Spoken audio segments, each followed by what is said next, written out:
이 세상에는 비슷한데 다른 것들이 아주 많이 있습니다. 예컨대 붕어, 잉어, 어린 새끼들 여러분 잘 구분 못하실 겁니다. 또 소나무, 잣나무 좀 구분하십니까? 혹은 도라지, 더덕, 잔대 갖다 놓으시면은 좀 알아맞추시겠어요? 그리고 가끔 우리가 회를 먹을 때가 있는데 도다리와 광어 좀 여러분 구분을 하십니까? 대충 좌광우도. 네, 이제 뭐 아시는 분들은 아시는데 이게 무슨 소리인지 저도 잘 모르겠습니다. 먼저 한번 실습을 해주세요. 말로만 하지 마시고 한번 실습을 해주시면은 훨씬 우리가 좀 잘 이해가 될 것 같습니다. 어쨌든 우리가 비슷한 게 참 많은데 우리가 언뜻 봐서 모르는 게 이 세상에 아주 많습니다. 대충 뭐 남이 그렇다면 뭐 그런 줄 알고 먹기도 하고 쓰기도 하는 것들이 많이 있죠. 아마 그 중에 하나가 양과 염소도 좀 그렇지 않나 싶어요. 물론 양과 염소는 외모가 좀 다르긴 다릅니다. 일단 양은 되게 흰색, 또 염소는 검은색, 이게 좀 확 구분이 됩니다만 생김새를 보면 많은 것들이 흡사한 부분이 있습니다. 양털은 되게 좀 곱슬곱슬하죠. 근데 염소는 좀 직모이고요. 또 뿔도 보면은 양은 되게 이렇게 좀 굽어 있습니다. 근데 또 염소는 이렇게 좀 반듯하게 되어 있어서 들이받기도 하는 것을 볼 수 있고요. 또 염소가 보면은 이렇게 좀 이렇게 수염이 이렇게 몇 개가 나갖고 염소 수염 하면 좀 뭔가 어떤 좀 이렇게 그림이 그려질 때도 있기도 합니다. 근데 그 성품이나 기질을 봐도 양은 되게 좀 온순한 것으로 알려져 있는데 이 염소는 되게 거칠은 거로 알려져 있죠. 그래서 좀 아주 고집이 세고요. 그래서 뭐 우리가 어떤 사람 일컬어서 고집 세다 그러면은 염소 고집이라고 이제 말하기도 하는 일이 종종 있기도 합니다. 오늘 함께 읽으신 이 마태복음 25장에는 예수님께서 종말에 하실 일들을 세 가지 비유를 통해서 말씀하고 계십니다. 열처녀 비유를 통해서, 달란트 비유를 통해서, 또 함께 읽으신 양과 염소 비유를 통해서 우리에게 말씀하고 계십니다. 이 비유를 말씀하시면서 첫 번째 하신 말씀이 31절에 이렇게 말씀합니다. 인자가 자기 영광으로 모든 천사와 함께 올 때에 자기 영광의 보좌에 앉으시리라 라고 말씀합니다. 예수님께서 그때는 종말이죠. 그 마지막 때 하늘의 모든 천군 천사와 함께 이 땅에 오시게 되는데 오시면 어디 앉으신다고요? 자기 영광의 보좌에 앉으신다라고 말씀을 합니다. 우리는 예수님 앉으실 영광의 보좌를 다 우리는 알 수 없습니다. 그리고 이 세상에도 많은 보좌들이 있어요. 소위 왕좌, 왕이 앉는 자리가 있고요. 또 법원에 가면은 판사가 앉는 그런 자리가 있어서 그 자리는 모든 것을 이렇게 좀 상징하는 것이 아주 많이 있습니다. 예수님께서 자기 영광의 보좌에 앉으시면은 하시는 일이 있는데 그 일이 무엇입니까? 바로 우리가 말하는 최후의 심판을 영광의 보좌에 앉으셔서 하시게 됩니다. 그 최후의 심판의 한 부분이 무엇입니까? 오늘 말씀하시는 것처럼 양과 염소를 구분하는 것이 최후의 심판의 아주 중요한 내용인 것을 오늘 말씀 속에서 볼 수가 있습니다. 주님께서 영광의 보좌에 앉으셔서 한번 결정한 것은 번복이 되질 않습니다. 어느 누구도 그거 틀린 것 같습니다. 좀 잘못된 것 같습니다. 라고 이의를 제기할 수 있는 사람은 이 세상에 아무도 없어요. 왜요? 우리가 빛 되시는 예수님 앞에 턱 서면은 내가 나를 알아요. 내가 죄인인 것을 예수님 말씀하시기 전에 내가 나를 압니다. 지금 우리가 몰라요, 서로를. 내가 나를 다 몰라요. 저도 여러분 다 모릅니다. 우리 스스로를 내가 다 모르거든요. 왜요? 우리는 아직 어둠 속에 속해 있는 부분이 많기 때문에 나를 내가 착각할 때가 되게 많습니다. 저도 역시 마찬가지고 여러분 역시 마찬가지예요. 그러나 정말 그 광명의 빛 되시는 예수님 앞에 모든 인간이 턱 서면은 그냥 말할 필요가 없죠. 그냥 자기 영이 자기가 누군지를 알아요. 이실직고를 하게 됩니다. 그죠? 그건 영으로 말하게 돼 있어요. 근데 그때 예수님이 하시는 일이 뭐라고요? 양과 염소를 구분하신다라고 말씀을 합니다. 이 예수님이 판단하시는 양과 염소에 대해서 염소가 나는 양이에요 라고 말할 수 없다는 거예요. 그럴 수가 없다는 겁니다. 근데 여러분, 우리가 이 세상을 살 동안 우리도 크고 작은 판단을 하고 나름대로 재판 같은 것을 할 때가 있습니다. 우리 부모님들이 가정에서 아이들이 어릴 때는 아이들이 뭐 형제 간에 싸우고 다툴 때 형이 옳다, 동생이 그러다, 뭐 누가 옳아, 내가 틀려, 이런 말을 우리가 나름대로 소소하게 결정하거나 어떤 재판 비슷하게 해줄 때가 있습니다. 그때 여러분, 우리 아들, 딸들이 다 부모님의 판단에 100% 동의합니까? 아니요. 우리 부모가 나름대로 고심해서 정말 최고의 지혜로 판결을 했음에도 불구하고 우리 아들, 딸들 그거 동의 안 해요. 입이 이만큼 나와갖고요, 툴툴거린다고요. 그거 잘 안 됩니다. 여러분, 또 우리가 이 세상 살다 보면은 우리가 사회에서 어떤 법원이 있고 이런저런 문제가 있을 때 법정에 갈 일들이 종종 있죠. 우리가 뭐 뉴스 통해 아는 것처럼 엊그제 헌법재판소에서 통진당이라는 정당을 우의현 소지가 있어서 8대1로 해산하는 명령을 내리게 됐고, 즉시 발효가 돼서 국회의원직이 상실이 되고 통진당은 이제 역사 속으로 사라져 갔습니다.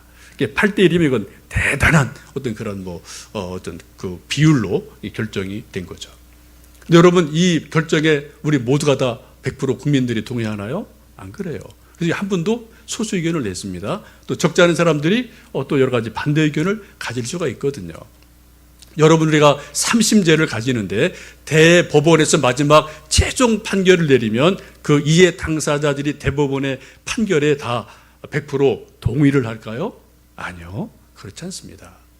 이 세상에서 정말 공부를 엄청나게 많이 한 사람, 정말 박사 중에 박사, 전문가 중에 전문가, 이런 사람이 여럿이 모여서 고심을 하고 내린 결정에 대해서도 사람들이 찬반이 있거든요. 그건 어쩔 수 없습니다. 이게 세상이에요. 우리가 역사를 볼 때 아마 가장 훌륭한 재판, 지혜로운 재판, 그럼 우리는 구약의 솔로몬을 언뜻 떠오르게 됩니다. 그래서 솔로몬의 재판 하면은 정말 명재판으로 우리가 다 인정을 합니다. 여러분, 한번 우리 생각을 또 우리 눈을 구약을 한번 쭉 한번 돌려보실까요? 솔로몬의 한번 법정을 한번 여러분 상상을 해보십시오. 두 아기 엄마가 어쨌든 오게 됐습니다. 아기 하나가 있습니다. 그리고 이런저런 이야기들이 오고 가고 마지막 그 지혜로운 왕 솔로몬이 지혜로운 판결을 내립니다. 칼을 가져와라. 이 아기를 반으로 잘라라. 근데 한 어머니가 울부짖으며 아닙니다. 이 아기 내 아기 아닙니다. 저희에게 주십시오라고 울부짖으며 이야기를 해서 판결이 쉽게 났죠. 그래서 한 어머니에게 아기가 건너졌어요. 이것을 우리 일컬어서 솔로몬의 명재판이라고 우리는 세 세트로 우리가 이 얘기를 합니다. 근데 여러분, 이 솔로몬의 명쾌한 판결에 대해서 100% 동의했나요? 아니요. 50%밖에 동의하지 않았습니다. 50%는 반대했어요. 마음이 아팠어요. 속으로 동의가 안 됐습니다. 여러분, 이해되십니까? 그 대단한 솔로몬이 그렇게 명판결을 내려도 모든 사람을 만족할 수 없다고요. 동의할 수가 없다고요. 이게 인간의 판단력입니다. 이게 인간의 지식입니다. 이게 우리 인간의 연약함을 우리가 보게 됩니다. 그런데 여러분, 만왕의 왕이신 예수님이 이 땅에 오셔서 자기의 영광의 보좌에 앉으셔서 판단을 내리실 때가 있는데, 양과 염소를 판단하시는데 그 판단은 어느 누구도 아닙니다, 틀렸습니다, 말할 수 없다는 겁니다. 그럴 수 없어요. 왜요? 내가 알아요. 내가. 그죠? 예수님 말씀하시기 전에 우리 자신이 그것을 너무나 잘 알고 있고, 또 예수님은 주님의 권능으로, 그런 권세로 옳고 그름을 판단하십니다. 예수님께서 모든 민족을 다 모으시고 하는 일이 바로 양과 염소를 구분하신다는 거죠. 그리고 그 나눈 후에 양은 양에게, 염소는 염소에게 이러한 저러한 말씀들을 들려주시고 후속 조치를 취하는 것을 보게 됩니다. 양으로 분류된 사람들에게 이렇게 주님이 34절에서 말씀합니다. 내 아버지께 복받을 자들이여, 창세로부터 너희를 위해 예비된 나라를 상속받아라 라고 말씀합니다. 양으로 판결된 사람들에게 주님 말씀하기를 창세 때부터 하나님이 예비하신 그런 하나님의 나라를 상속받을 준비를 해라, 상속받아라 라고 권면하시며 위로하십니다. 우리 요즘 많은 사람들은 뭐 좀 상속에 대해서 참 관심이 많은 것 같아요. 부모님은 부모님대로 죽기 전에 우리 아들, 딸들에게 뭘 물려줘야 되나? 뭐 줄거리가 있어야 되니까요. 이런 고민이 나름대로 부모님들은 다 있으십니다. 또 우리 자녀들 입장에서는 우리 부모님 돌아가시면 또 무엇을 남겨놓고 가시려나? 그런 기대들이 나름대로 이렇게 저렇게 있어요. 여러분도 뭐 말은 안 하지만 이런 생각, 저런 생각이 부모님은 부모님대로 또 자녀들은 자녀들대로 있으리라고 생각합니다. 뭐 저희 집안 말씀드려 죄송한데 저는 그런 고민이 거리가 거의 없어요. 부모님이 저희 이제 5 형제인데 나눠주실 게 없어요. 이미 다 정리됐어요. 이미 뭐 말 하나 해도 다 정리가 이미 다 돼갖고 드실 것도 없고 받을 것도 없고 이미 공부를 가르쳐 주신 것으로 저희는 뭐 만족하고 뭐 그런 형편이기 때문에 뭐 부모님과 우리 사이에 또 형제간에 뭐 이렇다 저렇다 말할 일이 없어서 크게 이제 신경 쓸 일은 없습니다. 근데 여러분 대부분 우리 일상 가정에 보시면 하여튼 뭐 크든 적든 부모님과 자녀 사이에 이런저런 어떤 아주 미묘한 그런 일들이 소위 상속이라는 문제 때문에 생겨날 수가 있음을 우리가 보게 됩니다. 우리가 세상 사람들을 상속하면은 부모님이 물려주신 어떤 물질적인 그러한 무엇인가를 흔히 이야기하죠. 뭐 땅, 집, 주식 등등등 어떤 그런 것들을 우리가 흔히 생각하고 또 이렇게 남겨주려고 애를 씁니다. 근데 오늘 말씀을 보시면 예수님께서는 상속이 단순하게 물질의 문제가 아니라는 것을 말씀하고 계세요. 정말 더 귀한 상속이 있다. 영적인 것이 있음을 분명히 말씀합니다. 근데 그 상속이 뭐라고요? 창세 때부터 하나님이 예비하신 것을 양으로 인정된 사람들에게 상속하신다라고 오늘 분명히 성경은 말씀을 하고 있습니다. 여러분, 하나님께서 창세 때부터 예비하신 하나님 나라가 얼마나 대단할까요? 그것을 우리는 성경에서 창세기에서 우리는 그것을 에덴 동산이라고 듣습니다. 우리는 에덴 동산을 우리는 몰라요. 왜요? 범죄 이후에 다 신락원 했기 때문에 어느 누구도 에덴 동산을 조금 상상은 할 수 있지만 우리 작은 머리로 에덴 동산을 어느 누구도 복원할 수 없습니다. 상상할 수가 없어요. 그려낼 수가 없습니다. 그래도 가까이 가면 어때요? 불 화엄검이 이미 지키고 있기 때문에 그 근처를 갈 수도 없어요. 근데 감사한 것은 그 에덴 동산이 신약으로 쭉 흘러오면은 계시록 속에서 사도 요한이 계시를 받으면서 그 새로운 변화된 모습인 새 하늘과 새 땅을 기가 막히게 이렇게 저렇게 설명하는 모습을 우리는 계시록 속에서 부분적으로 볼 수가 있습니다. 그 새하늘 새 땅이 얼마나 아름다운지 그것을 어떻게 표현해요? 금길로, 옥으로 만든 길로, 유리 같은 바다로 하여튼 수많은 보석을 다 동원을 해서 새하늘 새 땅을 설명하는 것을 봅니다. 또 우리가 한 가지 꼭 아실 것은 우리가 계시록을 보실 때 거기 나오는 여러 보물들이 그 자체가 새하늘 새 땅이 아니라는 거죠. 그죠? 그것은 하나의 우리가 인간이 할 수 있는 상징이에요. 우리 인간이 더 이상 어떻게 표현이 안 되니까 그런 것을 가지고 새하늘 새 땅이 이렇다 저렇다 이렇다 저렇다 표현하는 것을 우리가 볼 수가 있습니다. 여러분 옛날 왕조 시대에는 아버지 왕이 아들 왕자에게 땅을 나라를 상속해 줬어요. 우리 보통 집안에서는 아버지 어머니가 평생 애쓰고 힘써 모은 어떤 그 재물을 죽을 때 아들 딸들에게 이렇게 저렇게 상속을 해 주십니다. 그런데 오늘 말씀을 보면 하나님 아버지께서는 마지막 때에 양으로 인정된 사람들에게 하나님이 창세 때부터 예비하신 하나님의 나라를 상속하게 하신다고 약속하고 계세요. 그게 뭡니까? 그게 바로 천국이에요. 우리가 사모하는 하나님의 나라입니다. 그래서 우리에게 상속해 하신다고 분명히 말씀합니다. 이것을 계시록에서는 사도 요한이 나름대로 여러 가지로 기도하고 계시받은 것을 썼습니다만 우리도 그것을 다 이해할 도리는 없죠. 우리의 어떤 한계가 있기 때문에. 근데 이것을 아마 그림을 그리는 화가라면은 새하늘과 새 땅을 아주 정말 아름다운 그림을 그려낼 수가 있을 겁니다.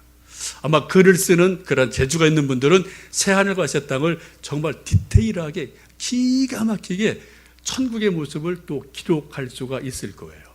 근데 음악하는 사람들은 이 새하늘 새 땅을 모르다가요, 음악으로 표현하는 재주가 특별하게 있습니다. 그분 중에 한 분이 바로 핸델입니다. 우리가 잘 아는 핸델의 메시아 중에 할렐루야송이라는 게 있죠. 여러분 다 아시는 거고요. 그 할렐루야송이 뭐냐? 바로 핸델이 계시록 19장과 11장을 읽으면서 묵상을 하다가 하나님 나라를 상상을 합니다. 하나님 나라를 음악적으로 뭔가 감동을 느끼고 영감을 받게 돼요. 이분은 음악적인 재주가 있는 분이기 때문에 하나님 나라를 그림으로 그리면 이분은 안 되는, 못하는 거죠. 그죠? 이분이 할 수 있는 최대치가 뭐예요? 뭔가 음악으로 하나님 나라의 그 아름다운 모습, 장엄한 모습, 하나님이 그 다스리시는 그 대단한 모습을 음악으로 표현한 것이 바로 할렐루야 송입니다. 여러분 이 시간 한번 핸델의 마음을 가지시고요. 핸델이 계시록 말씀을 묵상하고 상상하고 기도하면서 하나님 우리가 상속받을 그 나라를 음악으로 표현한 것을 잠깐 좀 다 아시지만 보시면 좋겠습니다. 일어나지 마시고 그냥 앉으셔서 한번 좀 보시겠습니다.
우리가 상속으로 받을 하나님의 나라를 핸델은 음악적으로 저렇게 표현을 한 거예요. 그림을 그리는 화가는 그걸 그림으로 나타낼 겁니다. 글을 쓰는 소설가는 그거를 글로 표현할 거예요. 여러분, 우리가 믿음으로 받을 하나님의 나라, 상속받을 나라가 바로 저런 나라라는 거예요. 여러분, 지금 보셨듯이 저것을 좀 이제 컨셉을 잡는 분이 아주 잘 잡은 것 같아요. 이게 좀 보면은 흑인도 나오고 백인도 나오고 교차하는 것 보셨지 않습니까? 하나님 나라는 백인만 가는 데 아닙니다. 그죠? 부자만 가는 데 아니에요. 흑인도 가는 나라입니다. 잘난 사람도 가고 조금 모자란 사람도 가요. 큰 자도 가고 작은 자도 가는 곳이 바로 하나님의 나라인 것을 이 찬양에서 또 구성된 여러 어떤 그 멤버들 속에서 우리가 나름대로 볼 수가 있습니다. 여러분, 이처럼 아름다운 하나님의 나라를 우리가 상속으로 받게 되어지는데 누가 받을 수 있습니까? 부자가요? 지식인이요? 권력 있는 사람이요? 아니라고 말씀합니다. 오늘쯤이 분명히 말씀하는 것은 바로 양으로 인정된 사람이 이러한 하나님의 나라를 상속받는다라고 말씀합니다. 그럼 양이 누구입니까? 주님을 섬긴 자라고 말씀해요. 주님이 헐벗었을 때 입혀주고 배고플 때 먹여주고 목말라 할 때 물 한 잔 떠주었던 그 사람, 바로 그 사람이 어린 양이라고 말씀을 합니다. 근데 이 말을 들은 양으로 분류된 사람들이 주님에게 그런 질문하죠. 우리가 언제 주님에게 먹을 것을 드렸습니까? 언제 주님에게 입을 것을 드렸습니까? 언제 여기에 가셨을 때 우리가 언제 주님을 찾아가 뵈었습니까? 저는 그런 일을 한 일이 없습니다. 그런 기억이 전혀 기억이 나질 않습니다. 라고 질문할 때 주님께서 아주 의외의 말씀을 합니다. 여보서 역시 마찬가지죠. 그런 질문할 때 아주 의외의 말씀을 두 종류의 사람에게 각자 말씀하셔요. 내가 진실로 너희에게 말하노니 여기 내 형제 중에 지극히 작은 자 하나에게 한 것이 곧 내게 대해서 한 것이니라 라고 말씀하고 있습니다. 여러분, 지극히 작은 자, 그에게 이런저런 배려한 것들이 곧 예수님에게 한 것이라고 주님은 명백하게 말씀을 하고 계십니다. 지극히 작은 자는 말 그대로 어린아이, 갓난아기일 수 있어요. 그러나 우리가 의미로 보면은 조금 세상에서 하찮은 사람, 너무 작아서 존재감이 없는 사람, 있는지조차 기억되지 않는 그러한 아주 열악한 사람, 소외된 사람, 약자, 이런 사람들이 지극히 작은 자임에 틀림이 없습니다. 큰 사람들은 턱 보면 대본 나와요. 키도 크고요. 존재감이 있거든요. 힘이 있거든요. 그래서 큰 사람은 누구든지 다 보면 알아요. 우리나라도 힘 있는 사람 딱 누구누구 알잖아요. 그죠? 다 알잖아요. 근데 힘 없는 사람 우리는 누군지 서로 몰라요. 근데 우리끼리는 대충 아는데요. 우리 더 힘 없는 작은 자가 있다니까요. 그런 사람은 아예 우리 눈에 보이지를 않습니다. 왜요? 작기 때문에 보이질 않아요. 이 작은 자를 보려면 그래서 우리가 잘 보셔야 돼요. 또 유심히 보셔야 돼요. 천천히 보셔야 돼요. 어떤 관심을 가지고 보셔야지 작은 게 보이게 마련입니다. 주님께서는 작은 자에게 한 것이 곧 내게 대해서 한 것이라고 말씀하고 계십니다. 어제 저희 교회 오후 시간에 작은 분이 한 분 다녀가셨어요. 저희 토요일 오후마다 이제 전도자님, 사무장님이 열심히 땀 흘리면서 또 여러분 오실 길을 준비한다고 청소를 또 열심히 이렇게 저렇게 하거든요. 1시간 남짓 걸리는데 청소를 거의 마쳤을 때 저는 먼저 설교 준비 좀 하고 있었고 제 방에서요. 근데 사무장님하고 전도자님이 오시더니 뭐가 조금 불편한 그런 얘기를 하시더라고요. 근데 어떤 분이 이제 9층에 화장실을 좀 쓰시러 남자분이 올라오셨는데 그분이 사뿐히 들여밟고 가신 곳마다 냄새가 그냥 진동을 한다는 거예요. 1층에도 화장실이 있거든요. 근데 왜 그분이 굳이 이 높은 9층까지 엘리베이터를 타고 또 좀 용부가 있어서 남자분인데 9층까지 올라오셨는지 저도 모르겠어요. 청소를 깨끗하게 거의 다 이제 마무리 단계인데 그분이 걸어가신 곳마다 이게 냄새가 장난이 아닌 거 있죠. 이제 노숙하는 그런 분인데, 이게 정말, 그래서 뭐 청소를 이제 열심히 해놨는데 그런 일이 일어나니까 마음이 불편하죠. 그래서 이제 뭐 문을 열어놓고 했는데 이게 안 빠지니까 제가 또 이제 그 말 듣고 저도 그분이 누군지 궁금해서 한번 보려고 했는데 여기쯤 여기 어딘지 앉으셔갖고 한참 또 뭐 꾸벅꾸벅하고 뭐 기도를 하시더라고요. 그래서 제가 좀 말을 걸까 하다가 기도하시는 거 이제 몇 분 지켜보다가 이제 좀 전 제 방에 들어갔는데, 하여튼 이제 청소를 마친 분들이 이게 좀 마음이 뭔가는 편치를 않은 거고, 저도 이게 왜 이런 분이 하필 요때 그런 생각이 언뜻 들었어요. 잠깐 가서 설교 준비하고 기도하다가 제 머리에 휙 스치는 생각이 있었어요. 그분이 오셨구나 라는 생각이 제 머릿속에 번쩍 지나갔습니다. 그분이 물론 예수님은 절대 아닙니다. 그죠? 절대 예수님 그분은 아니지만, 그러나 예수님이 보내신 작은 자가 우리 교회에 오셨구나, 그런 생각을 제가 언뜻 생각을 하면서 이분을 좀 잘 우리가 할 수 있는 대로 잘 작은 분을 이렇게 잘 이렇게 좀 해야 되겠다 생각이 들어서 사무장님이랑 이렇게 얘기해서 이렇게 하여튼 잘 이렇게 해서 또 필요한 것 좀 챙겨서 드리고 보내드리면 좋겠다 하고 갔어요. 근데 문제는 이제 그분이 이제 잘 나름대로 이제 얼마간 있다가 하셨는데, 우리가 할 수 있는 건 조금 해드렸는데, 근데 그분이 지나고 난 자리마다 냄새가 너무 나고 페브리즈를 그냥 다 뿌려요. 여기저기 다 뿌렸거든요. 여러분 밤 계속 밤 한 11시까지 문 활짝 열어놓어서 이 정도예요. 지금은 좀 빠진 것 같아요. 어쨌든 작은 분이 다녀가신 흔적을 그분이 남기시고 가셨는데, 어쨌든 뭐 그런 작은 분들이 종종 저에게 오시는 것은 얼마든지 감사한 일이고, 그죠? 또 오실 수만 있다면 우리가 또 뭐 할 수 있는 한 또 환영해야 되고 영접해야 되고 또 돌봐야 되는 것이 우리 교회든 또 우리들이 해야 될 일이 아닌가 싶습니다. 여러분, 이 시대의 작은 자가 누구일까요? 여러분 주변에 작은 사람이 누구입니까? 많은 사람이 있어요. 저는 그분 중에 작은 자가 있다면 우리가 직접 갈 수는 없지만 북한에 있는 우리 동포들이 작은 자라고 저는 믿습니다. 특별히 지하교회 속에 우리 동일한 믿음을 가지고 있는, 우리 얼굴도 이름도 모르는 그 누군가가 정말 작은 자예요. 또 그들 중에서 몇몇 사람들이 사설을 넘어 죽음을 넘어 밥 한 그릇을 위해서, 자유를 위해서 이 남한 땅으로 흘러들어온 많은 탈북민들이 거의 28,000, 약 3만 명 어간의 사람들이 이 땅에 우리가 함께 살고 있기도 합니다. 우리가 그분들을 가끔 뭐 매스컴에 말하지만 우리 개인적인 우리 일상에서는 거의 뭐 잊혀진 존재고 관심도 없고 보이지도 않습니다. 왜? 작기 때문에 우리가 잘 안 보면 안 보여요. 작기 때문에. 이분들이 대부분 북한에서 하신 일들은 농촌에서 온 분들이 대부분입니다. 한국에 정착하는 과정에 문제가 뭐냐? 하나를 거쳐 쭉 나오게 되는데, 근데 이분이 대부분 이제 좀 주거지를 정한 곳이 서울, 도시 이런 데가 대부분이거든요.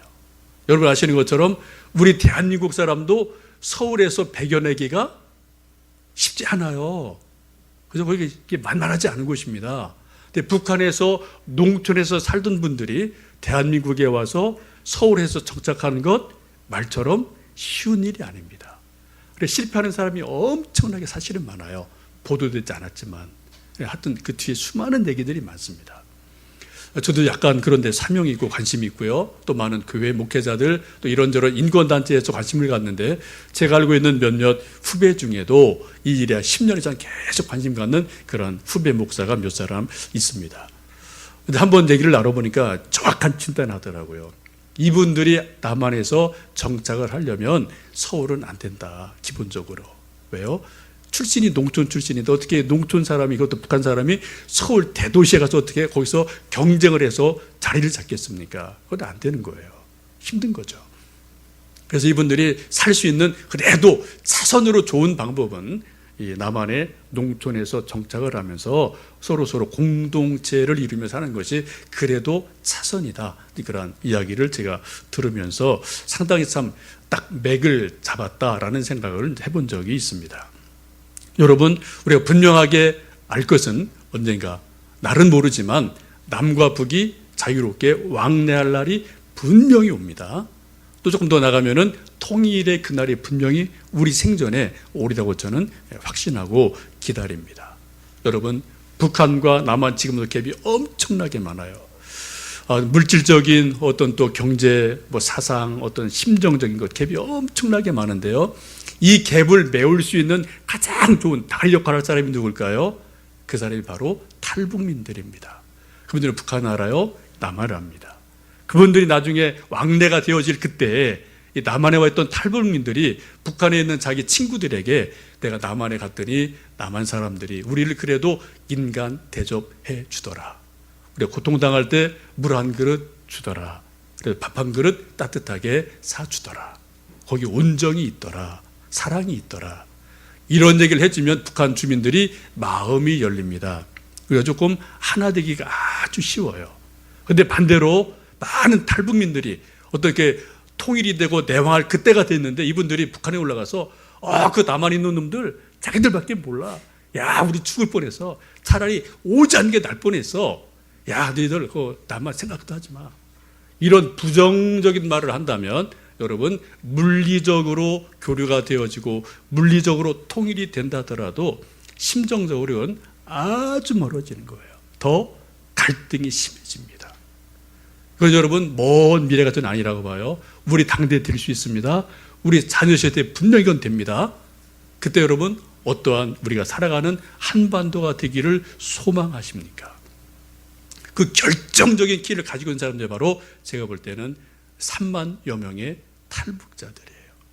그 사람들이 여기서 무엇을 경험하느냐, 무엇을 느끼느냐, 그들이 무슨 말을 이북에 있는 동족들에게 해주느냐, 여기에 따라서 결정적으로 우리 민족이 하나 되는데, 심정적으로 하나 되는데 결정적인 역할을 함에 틀림이 없습니다. 저는 이분들이 마치 출애굽기에 나오는 12명의 탐정 같다고 봐요. 하나님 미리 우리에게 이런 것을 쭉 경험하게 하고 탐정의 보고를 하도록 그들을 보내신 줄로 믿습니다. 여러분, 이제 이번 주 목요일이면 예수님 탄생하신 크리스마스를 우리가 맞이하고 또 주님을 찬양하고 사랑하는 마음으로 성탄 예배를 드리게 됩니다. 이 시간 한 가지 여러분에게 제안을 하고 싶습니다. 여러분, 아기 예수님이 말 9일에 탄생하셨을 때 동방 박사들이 귀한 예물을 가지고 주님께 나와서 나름 곧 사랑과 정성을 주님께 다 나름대로 드렸어요. 우리도 아기 예수님이 참으로 지금 우리 앞에 있는 것처럼 생각을 하시면서 내가 그 아기 예수님이 정말 내 앞에 계시다면 내가 그 아기 예수님에게 무엇을 해드리고 싶은가? 내가 무엇을 할 수 있을까? 어떤 사람은 아마 그 예수님을 생각하시다가 광야에서 굶주리시는 40일 금식하시는 예수님 모습을 상상할 수 있을 겁니다. 그런데 예수님에게 따뜻한 밥 한 그릇을 좀 드리고 싶다. 어떤 분은 예수님 생각하다가 막 추위에 떨고 있는 예수님 모습이 혹시 생각날지도 모르겠어요. 그러니까 예수님에게 따뜻한 옷 하나를 혹은 장갑 하나를 목도리 하나를 좀 예수님에게 드리고 싶다. 막 이런 생각들이 여러분 기도 중에 생길 수 있을 것 같습니다. 여러분, 요 며칠간을 한번 예수님을 잘 생각해 보시고요. 그 예수님에게 무엇이 필요할지, 내가 무엇을 그분에게 해드리면 예수님이 기뻐하실지, 배부르고 따뜻하실지 한번 생각을 해보시고 그거 마음을 성탄절 여러분 함께 헌물로 헌금으로 모아주시면 좋겠습니다. 그것을 탈북민들 일부분 혹은 북한에 있는 지하교회 이런 데 나름대로 연결된 곳들이 교회 안에 이렇게 쭉 여기저기 다 있어요. 한국에 다 있습니다. 그런 데와 좀 같이 힘을 모아서 주님의 이름으로 그들을 섬길 수 있는 그러한 귀한 시간이 되었으면 좋겠습니다. 주님이 분명히 말씀하십니다. 양으로 인정된 사람들에게 말씀하시기를 내 아버지께 복받을 자들이여 창세 때부터 예비된 하나님의 나라를 상속받으라 라고 말씀하십니다. 함께 기도하시겠습니다.